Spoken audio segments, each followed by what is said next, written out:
क्या हाल है साथियों, मैं विकास तोमर आप लोग के अपने trustworthy channel collective study for success पे आप लोग का स्वागत करता हूँ। 21 अगस्त का करंट अफेयर हम लोग देखने वाले हैं हिंदी इंग्लिश दोनों ही भाषाओं में।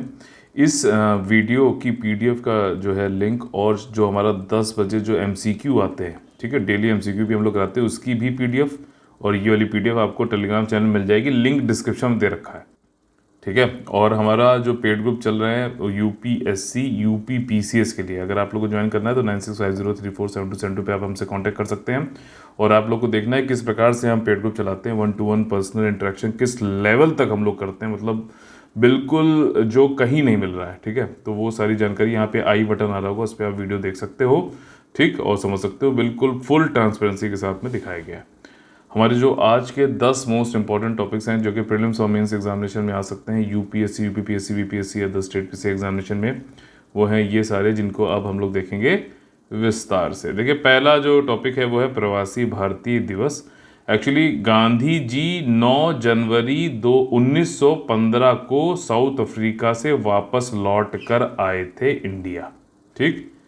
तो उसी दिन जो है हम प्रवासी भारतीय दिवस मनाते हैं। इस प्रवासी भारतीय दिवस या फिर ओवरसीज इंडियंस जो होते हैं, उनका भारतीय विकास में, भारतीय डेवलपमेंट में, इंडियन डेवलपमेंट में क्या योगदान कंट्रीब्यूशन रहा है, उसको रिकॉग्नाइज करने के लिए, उसको सेलिब्रेट करने के लिए हम हर साल 9 जनवरी को ही जो है प्रवासी भारतीय दिवस मनाते हैं। 2023 वाला इंदौर सिटी में होने वाला है, जो कि 17वां संस्करण होगा, ठीक। सारी चीजें बिल्कुल क्लियर कट, ठीक है। अगला टॉपिक है आपका अजय कुमार भल्ला जी। ये होम सेक्रेटरी हैं, होम सेक्रेटरी हैं, और इनका जो टर्म है वो ख़त्म हो गया था, जो टेन्योर था सर्विस का वो ख़त्म हो गया था, इसको तीसरी बार बढ़ाया जा रहा है, ठीक। अजय कुमार भल्ला जी होम सेक्रेटरी हैं, अब ये बढ़ाकर तीसरी बार बढ़ाकर 22 अगस्त 2023 तक कर दिया गया है। अब इसमें देखो कुछ प्रशासनिक चीज़ें हैं, उसको समझना जरूरी है। यहाँ पे ऑर्डर बनाया गया एक्सटेंशन के लिए मिनिस्ट्री ऑफ पर्सनल के द्वारा, कार्मिक मंत्रालय के द्वारा ये ऑर्डर बनाया गया कि इनका एक्सटेंड कर दिया जाए सर्विस टेन्योर, ठीक। लेकिन अप्रूव किसने किया है? Appointment committee of the cabinet. तब फाइनली जो है ये टेन्योर एक्सटेंड हो पाएगा। तो ये चीज़ें आपको ध्यान देना जरूरी है, क्योंकि मान लो ऐसे यूपीएससी की तैयारी कर रहे हो, यूपीपीसीएस, ये सब प्रशासनिक कार्यवाही ही आपको करनी भी है आगे एज एन एडमिनिस्ट्रेटर। तो ये चीज़ नहीं समझोगे तो कैसे काम चलेगा? ये डिमांड है आपके जॉब की, आपकी सर्विस की, तो यू मस्ट नो इट। अब ये सारे काम हो रहे हैं तो कोई कानून भी होना चाहिए, वो कानून है ऑल इंडिया सर्विस डेथ कम रिटायरमेंट बेनिफिट रूल्स 1958 के अंतर्गत रूल 16(1)(a) और relaxation of FR 56 sub clause D के अंतर्गत, ठीक। कानून ये है, मंत्रालय ये है, final approval appointment committee of the cabinet ने दी है। कौन होता है इसका चेयरमैन, जरा बताइएगा, ठीक। अगला टॉपिक है, ये हम लोग ने इसको पढ़ा भी था, एक्सरसाइज पिच ब्लैक ऑस्ट्रेलिया के में होती है, ठीक। और इस बार डार्विन में हो रही है, डार्विन एक क्षेत्र है वहाँ पे ऑस्ट्रेलिया में, हवाई जहाज़ों से संबंधित है, एयरफोर्स की जो है ये एक्सरसाइज है, मिलिट्री एक्सरसाइज है, 2 साल में होती है, ठीक। इंडिया इसमें पार्टिसिपेट कर रहा है, और इसमें बहुत मतलब सिर्फ इंडिया ऑस्ट्रेलिया नहीं, कई और भी कंट्रीज जो है इसमें पार्टिसिपेट कर रही हैं।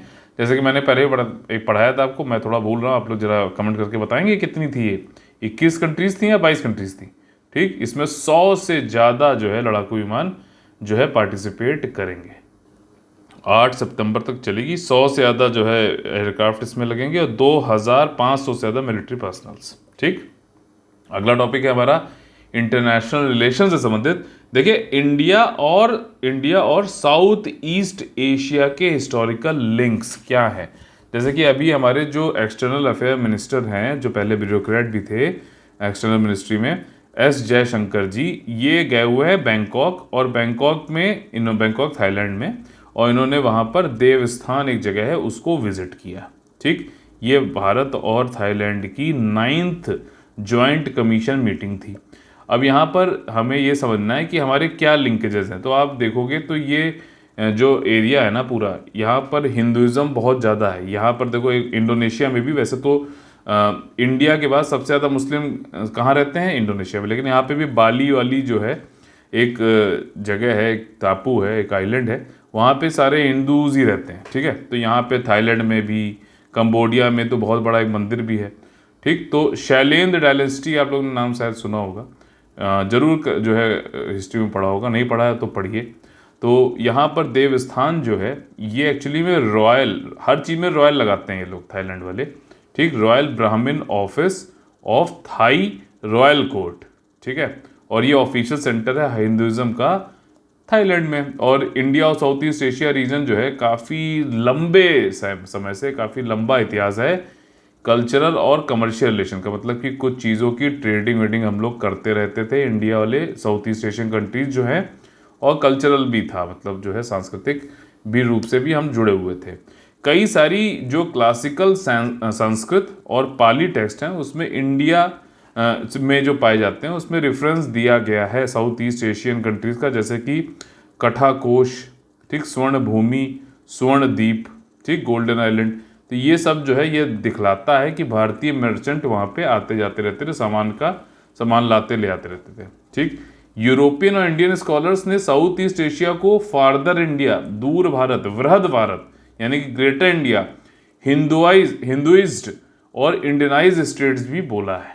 तो मतलब क्योंकि यहाँ पे देखिए एक प्रमाण भी दिया जा रहा है, जैसे रामायण को थाईलैंड में बोला जाता है रामाकृति, ग्लोरी ऑफ रामा, या फिर रामाकियन यानी कि अकाउंट ऑफ रामा। ठीक, ये जो है कल्चरल एक्सप्रेशन को जो है दर्शाता है थाईलैंड में। यहाँ तक कि जो बुद्धिस्ट टेम्पल है ना, उनकी वॉल्स पे भी रामायण की जो है एपिसोड को पेंट किया जाता है। तो ये आप देख सकते हो किस तरीके से कल्चरल लिंकेज हमारे बने हुए हैं साउथ ईस्ट एशियन कंट्री से, स्पेशली थाईलैंड। नेक्स्ट टॉपिक है, इंपॉर्टेंट टॉपिक है इंडियन हिस्ट्री संबंधित, लॉर्ड कर्जन। ठीक, लॉर्ड कर्जन, ये सभी टॉपिक आप लोग अच्छे से पढ़ा करो। 8 बजे मैं इन्हीं संबंधित मेंस आंसर राइटिंग वाला जो है क्वेश्चन देता हूँ। जो लोग फ्री वाले ग्रुप में जुड़े हुए हैं आपस में लिख के चेक कर सकते हैं, जो पेड ग्रुप में जुड़े हुए हैं उनको तो मैं इवेल्युएट करता ही करता हूँ। फिर 10 बजे MCQ आते हैं तो उनको भी, इसलिए सारे टॉपिक बहुत अच्छे से सुना करिए, देखा करिए। ठीक, पेड ग्रुप में इसकी PDF जो है 7 बजे मिल जाती है, 6 बजे करंट अफेयर आता है। ठीक है, और जो फ्री वाला मैं चैनल है उसमें शाम को मैं 8 बजे देता हूँ। बस थोड़ा सा ये एक है कि थोड़ा सा लेट मिलती है, पेड ग्रुप में तुरंत मिल जाती है PDF। तो ये थोड़ा सा चीज़ें हैं, लेकिन आप अच्छे से अगर ये वीडियो देखोगे सुबह वाला तो आप करंट अफेयर वाला जो मेंस आंसर राइटिंग आती है वो भी अच्छे से कर पाओगे, MCQ कर पाओगे, मेंस भी हो गया आपका, प्रीलिम्स का भी तैयारी हो गई। और क्या चाहिए आपको? ठीक, मतलब क्या, आप ये मत सोचो कि दिन भर में आप जो है सैकड़ों किताबें मटेरियल लेके खरीद के रख लो, उससे कोई फायदा नहीं। डेली करते रहो, डेली छोटे छोटे improvement will help you a lot.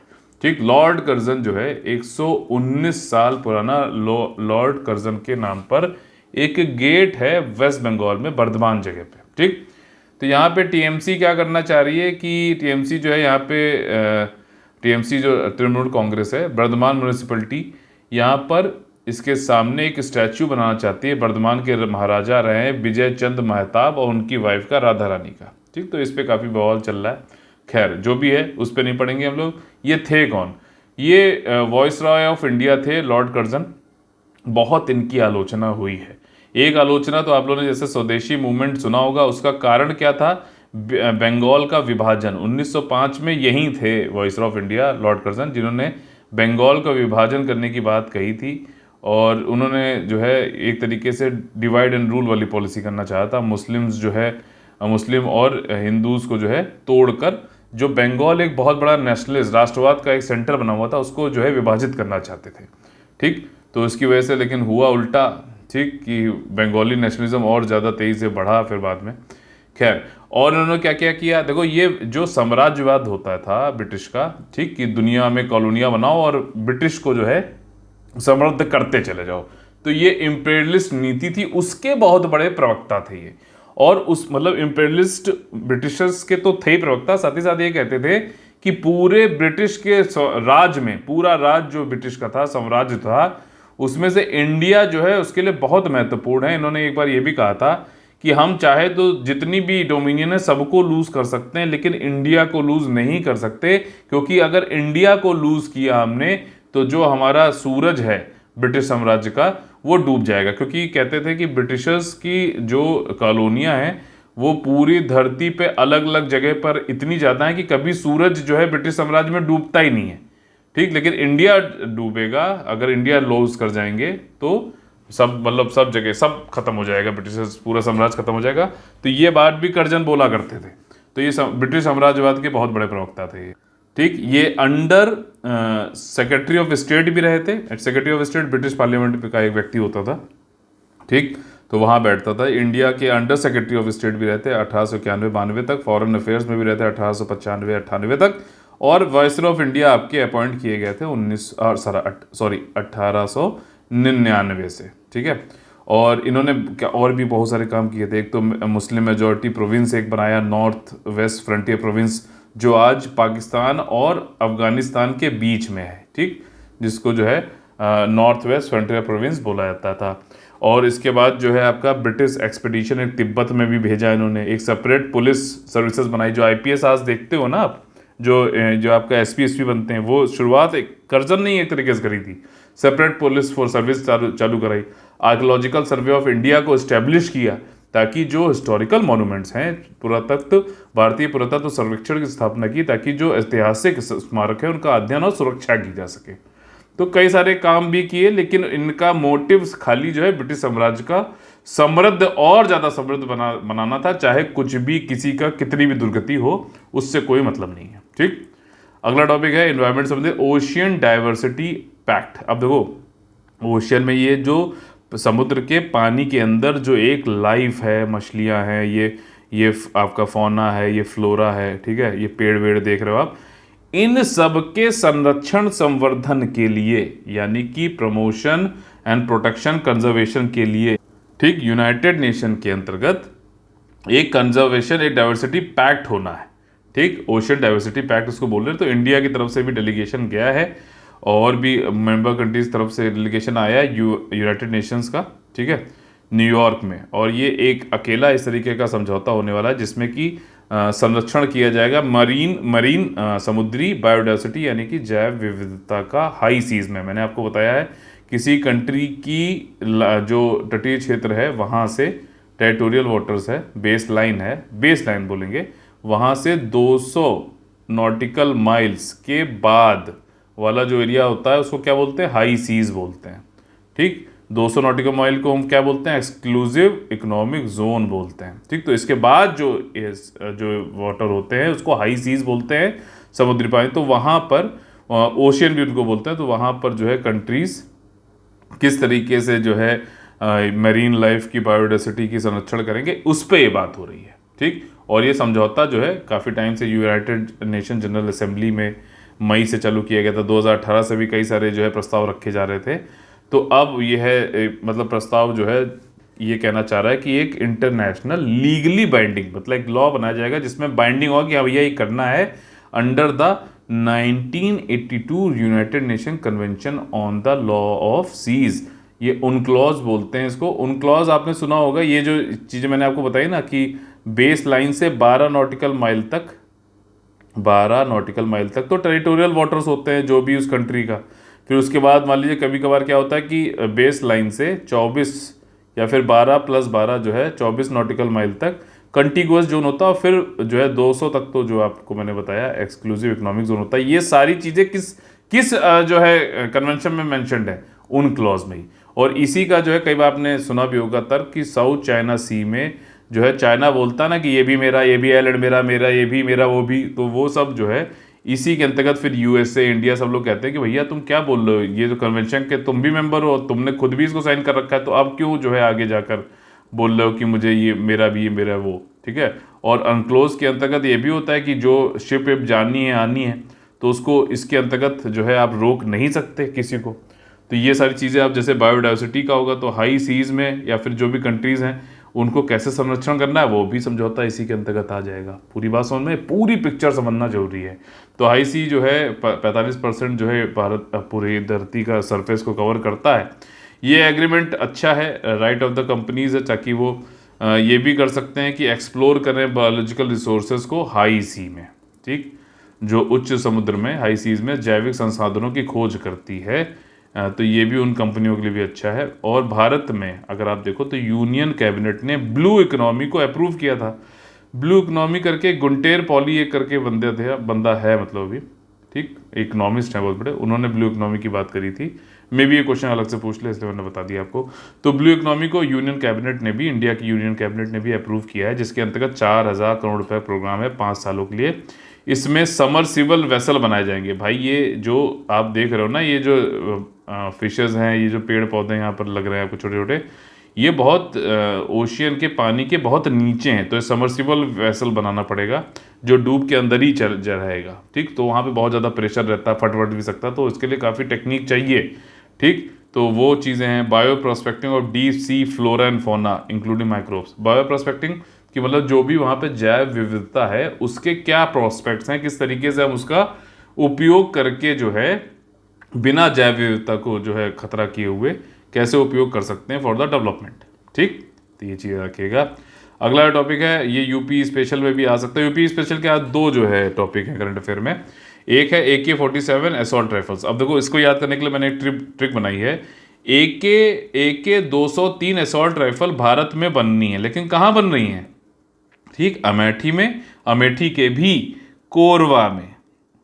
अगर आप इन दोनों को जोड़ोगे तो क्या हुआ, AK, ठीक, अमेठी कोरवा 203 जो है। और ये हम रशिया के साथ में मिलकर ये वाली राइफल्स बनाने जा रहे हैं। आपको पता है क्लासिनिकोव जो है आपके रशियंस के ही है। अब इसमें क्या है कि 6.1 लाख ये AK-203 असॉल्ट राइफल्स बनाई जाएंगी। 6.1 लाख, 6 लाख से ज़्यादा, ठीक। जिसमें से पहली जो 70,000 राइफलें बनेंगी उसमें 5% से लेकर 70% तक धीरे धीरे जो है स्वदेशी जो उपकरण है वो जोड़े जाएंगे। मतलब जो पहली बनेगी मान लो, तो उसमें सिर्फ 5% ही इंडियन वाले स्वदेशी रूप से कुछ जो इक्विपमेंट्स हैं, टूल्स हैं, वो लगेंगे।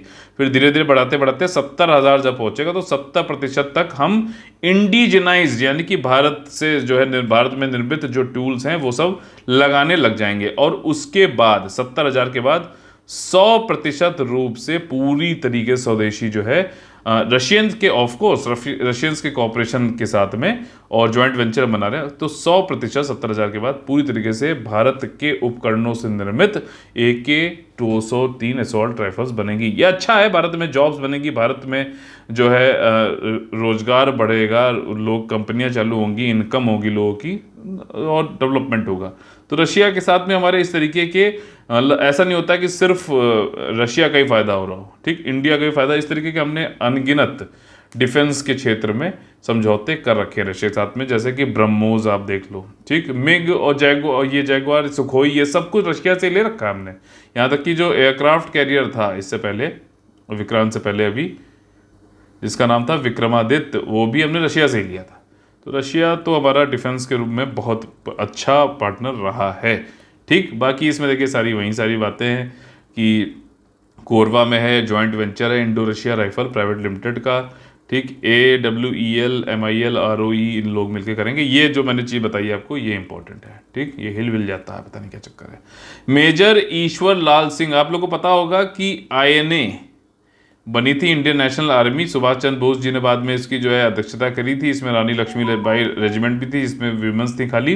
तो फिर इसके थ्रू जो है जापान की मदद से भारत के उत्तर पूर्वी और पूर्वी हिस्से से जो है ब्रिटिशर्स को गिराने की जो है इसमें मतलब वो करी थी, उन्होंने एफर्ट लगाए थे। तो उस INA आपका इंडियन नेशनल आर्मी में एक जवान थे जिन्होंने सुभाष चंद्र बोस के नेतृत्व के अंतर्गत जो है काम किया था। उनका नाम था मेजर ईश्वर लाल सिंह, सिंगापुर में रहते थे, ठीक। इनकी अभी 5 तारीख को मृत्यु हो गई है, निधन हो गया है। हमारे जो डिफेंस मिनिस्टर हैं राजनाथ सिंह जी, उन्होंने जो है श्रद्धांजलि इनको दी है, ठीक। तो INA जो है आप इसको पढ़ सकते हो, ठीक। अगला टॉपिक है draft Uttar Pradesh solar energy policy, UP special current affair है। उत्तर प्रदेश की जो है ये नई पॉलिसी आ गई। अब देखो इसमें टारगेट क्या है, 2026, ये टारगेट ही पूछेगा, डायरेक्ट पूछेगा। 2026-27 तक 16,000 मेगावाट हमें सोलर एनर्जी के थ्रू बनाना है, सौर ऊर्जा के थ्रू, ध्यान रखिएगा।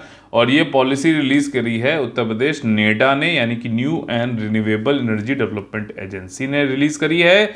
इसमें देखिए 16,000 में से कुछ ब्रेकअप समझ लेते हैं। 4,000 जो मेगावाट है वो रूफ टॉप से बनेगा, मतलब छतों पर जो है सोलर पैनल्स लगाए जाएंगे। 2,000 जो है मेगावाट वो सोलर जनरेशन से होगा आपका, ठीक है, डिस्ट्रीब्यूटेड सोलर जनरेशन से अलग अलग जगहों पे, ठीक है।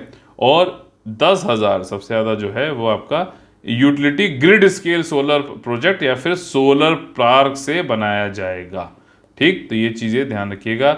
20 सोलर सिटी बनाई जाएंगी, 20 सोलर सिटी बनाई जाएंगी। 10 लाख घरों पर जो है रूफटॉप इंस्टॉलेशन किया जाएगा इस सोलर सिटी 20 सोलर सिटीज़ में। और 21,000 ऐसे जो प्राइमरी स्कूल हैं जहाँ पे अभी इलेक्ट्रिफिकेशन नहीं हुआ है, तो वहाँ पर और गवर्नमेंट बिल्डिंग्स पर भी सोलर रूफटॉप पैनल्स लगाए जाएंगे। 16,000 सोलर, 16,000 सोलर, कुछ कुछ जो है वो मिल रहा है ना, तो 16 सोलर 16 सोलर ऐसे करके याद कर लेना, ठीक। 16,000 सोलर, ठीक। कारोटार रूल्स, अब देखो क्या होता है। कस्टम, जब कोई सामान देश के अंदर आता है या बाहर जाता है तो कस्टम बैठता है यहाँ बाउंड्री पे और ये चेक करता है कि भैया इंपोर्ट हो रहा है। समझो मेरी बात बिल्कुल आसान भाषा में विद डायग्राम ऑब्जर्वेशन के साथ में, कि इंपोर्ट हो रहा है या एक्सपोर्ट हो रहा है तो भारत में बने लॉज रूल्स और भारत के किसी और देश के साथ जहाँ से हम इंपोर्ट एक्सपोर्ट कर रहे हैं तो उसके उन दोनों के बीच में, भारत और दूसरे देश के बीच में कोई एग्रीमेंट जैसे कि फ्री ट्रेड एग्रीमेंट या फिर कोई एशियान टाइप का या फिर मल्टी कंट्री एग्रीमेंट अगर कोई है तो उनका रूल्स का फॉलो हो रहा है कि नहीं हो रहा है, ये कस्टम विभाग करता है, ठीक। ये कस्टम विभाग इंपोर्ट एक्सपोर्ट होने पे रेवेन्यू भी कमा के देता है सरकार को, तो ये भी इंपॉर्टेंट है। साथ ही साथ कुछ अवैध काम ना हो और कुछ उल्टी सीधी चीज़ें जो है भारत के अंदर ना आए ना जाएं, इसको भी इंश्योर करता है। तो कस्टम जो होते हैं और जो लोग रेवेन्यू डिपार्टमेंट के वहाँ बैठते तो उनको तो काफ़ी ज़्यादा महत्वपूर्ण रोल प्ले करना पड़ता है। अब यहाँ पर एक विवाद ये आ रहा था, फाइनेंस मिनिस्ट्री ने यहाँ पर जो है यहाँ पर ये पुष्टि करी है कि किन जो विवाद हो रहा था तो किस चीज़ को माना जाएगा। विवाद क्या था, कंट्री ऑफ ओरिजिन पर। मैं आपको जो है आसान भाषा में इसको समझाना चाहूँगा। कंट्री ऑफ ओरिजिन और फ्री ट्रेड एग्रीमेंट। तो अब समझना एक चीज़, मान लो इंडिया है, इंडिया जो है ए कंट्री के साथ में फ्री ट्रेड एग्रीमेंट करता है, ठीक। तो अब फ्री ट्रेड एग्रीमेंट में ये कहता है कि फला फला सामान जो है, मान लीजिए कोई सिलाई की मशीन है या फिर कोई मशीन है, ठीक है, अगर ये ए कंट्री से भारत में इंपोर्ट होके आएगी तो हम इंपोर्ट ड्यूटी नहीं लगाएंगे। समझना मेरी बात, ठीक। तो यहाँ पर जो कस्टम्स वाले हैं और कई सारे इंपोर्टर्स होते हैं जो इंपोर्ट करते हैं भारत में, ठीक। तो उनका मशीन अगर ए कंट्री से आएगी, चूंकि हमारा फ्री ट्रेड एग्रीमेंट हो रखा है इनके साथ में, तो हम यहाँ पर जो है इंपोर्ट ड्यूटी नहीं लगाएंगे या बहुत कम लगाएंगे। समझो मेरी बात, ठीक। तो ये बात सही है, लेकिन होता क्या है कि कंट्री, ये इसको बोलते हैं कंट्री ऑफ ओरिजिन, मतलब इस कंट्री ए से जिसके साथ हमारा फ्री ट्रेड एग्रीमेंट है, अगर यहाँ से उद्गमित हुआ है कोई प्रोडक्ट गुड्स तो हम उस पर नहीं लगाएंगे। लेकिन होता क्या है, इंपोर्टर्स इस जो लॉ है, जो रूल है, ये इसका दुरुपयोग करने की कोशिश करते हैं। कैसे, वो खरीदेंगे या फिर सामान भेजते हैं बी कंट्री से, ठीक, लेकिन उसको दिखाते हैं कि जो है ए कंट्रीज भेजा जा रहा है ताकि उनकी इंपोर्ट ड्यूटी जो है वो बच जाए। मेरी बात समझ में आई। जैसे मैं आपको और एक एग्जांपल बताता हूँ उसमें, ताकि आपको अच्छे समझ में आ जाए। पाकिस्तान और इंडिया के बीच में व्यापार बहुत कम है, बहुत कम है, व्यापार हम करते ही नहीं है, लेकिन बीच में बैठा है दुबई। तो होता क्या है, पाकिस्तान में अगर आप जाओ ना, इंडिया के जो ये नॉर्मल तेल होते हैं ना बालों वालों में लगाने, सब मिलता है पाकिस्तान में, इंडिया में निर्मित, ठीक है। कैसे मिलता है जब हमारा ट्रेड इतना कम है? एक्चुअली दुबई जाता है सामान, दुबई से पाकिस्तान जाता है, ठीक। तो है क्या, डायरेक्टली तो हम नहीं कर रहे हैं, बट दुबई के थ्रू पाकिस्तान कर रहा है। तो वैसे ही अब मैं जब आपको ज़्यादा क्लैरिटी आ गई होगी, उसी प्रकार से यहाँ पर भी ये हो रहा था। तो अब जो है फाइनेंस में, अब यहाँ पे विवाद हो रहा था कि हम इससे करेंगे तब भी जो है ये फ्री इंपोर्ट ड्यूटी कम होनी चाहिए या फिर जैसे भी है। तो कभी कभार ऐसा होता है, रेवेन्यू डिपार्टमेंट के जो ऑफिसर उनको लगता है कि भाई ये ए बी से ला रहा है लेकिन ए को दिखा के कर रहा है, तो वो इंपोर्टर से कहता है और डॉक्यूमेंट्स लाओ, ठीक। तो वो पूछ सकता है, उसकी भैया वो जिम्मेदारी भी है और वो अपनी रिस्पॉन्सिबिलिटी को पूरा करने के लिए पूछ भी सकता है। ठीक, तो जब पूछता है तो फिर जो है इम्पोर्टर कहता है अरे यार ये नहीं वो नहीं, तो वाद विवाद हो रहा था। तो फाइनेंस मिनिस्ट्री ने कहा कि ऐसा है, अगर फ्री ट्रेड एग्रीमेंट में लिखा गया है कि फला फला कंट्री ए के साथ में कंट्री ऑफ ओरिजिन वाला सिस्टम है, वहाँ से अगर आएगा सामान इम्पोर्ट होगा तो हम इसको जो है इस पे ड्यूटी या तो नहीं लगाएंगे या कम लगाएंगे। तो यही फ्री ट्रेड एग्रीमेंट में जो लिखा हुआ है इसी को हम मानेंगे। ठीक, थोड़ा सा ये इकोनॉमी वाले टॉपिक्स में आपको और अच्छे से समझाने की कोशिश करता हूँ क्योंकि ये एप्लीकेशन बेस्ड होते हैं। मैं आपको सच बता रहा हूँ, अगर आपने खुद से पढ़कर समझने की कोशिश नहीं करना स्टार्ट किया, अप्लाई नहीं किया, थ्योरी पढ़ते रहोगे, कुछ नहीं होगा। ठीक, कुछ नहीं होगा, मैं बता रहा हूँ। अप्लाई करना सीखो। इसलिए मैं थोड़ा सा और ज़्यादा घुस के इसको बताता हूँ खूब सारे एग्जाम्पल साथ में, क्योंकि मैं खुद भी वैसे ही समझता हूँ। और जब वैसे समझ आ रहा है तो फिर आपको क्यों नहीं आ सकता? बिल्कुल, आप मुझसे और अच्छे समझ सकते हो। तो ये वाली चीज़, अब इसमें आप ये सोच रहे हो कि यार वो तो सब तो सही है सर, ये कारोटार रूल क्या है? तो ये रूल्स वही रूल्स हैं जो रूल ऑफ ओरिजिन को बताते हैं, custom administration of rules of origin under trade agreement, या फिर कारोटार रूल 21 सितंबर 2020 से लागू हुए हैं। और पूरी कहानी मैंने आपको विद एग्जांपल्स ऑलरेडी बता रखी है। और जो मैंने पहले भी बताया, रोज बताता हूँ, वो है कि हमारे पेड ग्रुप चल रहे हैं यूपीएससी और यूपीपीसीएस के लिए। जिस प्रकार का काउंसलिंग गाइडेंस मेंटरशिप 1-to-1 हम करते हैं, कोई नहीं करता है। और इसका प्रूफ यहाँ पर दे भी रखा है, जेन्युइन रिव्यू भी इस वीडियो के कमेंट बॉक्स में आपको मिल जाएगा। आई बटन दबाएंगे तो आपको किस प्रकार से हम काम कर रहे हैं वो भी पता चलेगा। 2023 हो, अभी ईपीएफओ में हमारे जो है डायरेक्टली सिलेक्शन भी हुए हैं बच्चों के। ठीक, जिसमें 50% रिजल्ट हम लोगों ने दिया था। और जो है आप बिल्कुल आई बटन दबाइए, वीडियो जरूर देखिए, और जब तसल्ली हो तो जो है हमें आप कॉल कर सकते हैं 9650347272 पे हमारा यही नंबर है, इस पर आप बात कर सकते हो अगर फिर भी कोई डाउट रहता है तो। ठीक, अदरवाइज जो है कुछ हमारे जनरल मेंस आंसर राइटिंग के भी, जनरल स्टडीज़ में आंसर राइटिंग के भी जो है पेड ग्रुप चालू है। आपका current affair plus doubt discussion का भी पेड ग्रुप है, सिर्फ डाउट डिस्कशन का भी पेड ग्रुप है। और पेमेंट की डिटेल्स जो है यहाँ पे दे रखी हैं, कोई डाउट हो तो 9650347272 मैंने आपको पहले बताया। और जो 2023 वाला यूपीएससी और यूपीपीएससी का जो है कंबाइंड जो है आपका प्रीलिम्स और मेंस दोनों का 15 महीने करीबन कोर्स है। तो अगर आप जोड़ोगे तो ₹5.5 से भी कम या उसके बराबर जो है आपको में क्या मिलता है, डेली में स्टडी प्लान मिलता है एक दिन पहले ही। ठीक, एमसीक्यू सॉल्व कराए जाते हैं हर दिन का, बता रहा हूँ, daily MCQ, daily answer mains answer writing, daily live doubt discussion. ठीक, और जो है डेली कुछ चीज़ें मैं इसमें और आपको देता रहता हूँ, जैसे क्वेश्चंस ऑफ द डे है। ठीक, कुछ और कोई डाउट आ रहा है आपका वो पूछ लेता हूँ। तो ये सारी चीज़ें जो है आपको डेली मिलती है सिर्फ ₹5.5 में।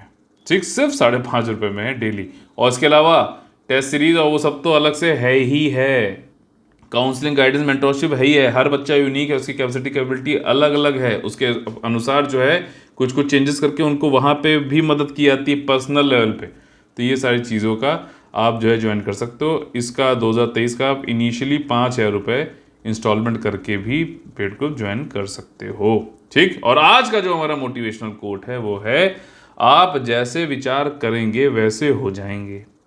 ठीक, अगर अपने को आप निर्बल मानेंगे तो आप निर्बल बन जाएंगे, और यदि आप अपने आप को समर्थ मानेंगे तो आप समर्थ बन जाएंगे। मन के हारे हार है, मन के जीते जीत। चलिए मिलते हैं अगले वीडियो में, तब तक के लिए आप लोग से लेते हैं अलविदा। जय हिंद, जय Bharat, all the very best है, वंदे मातरम।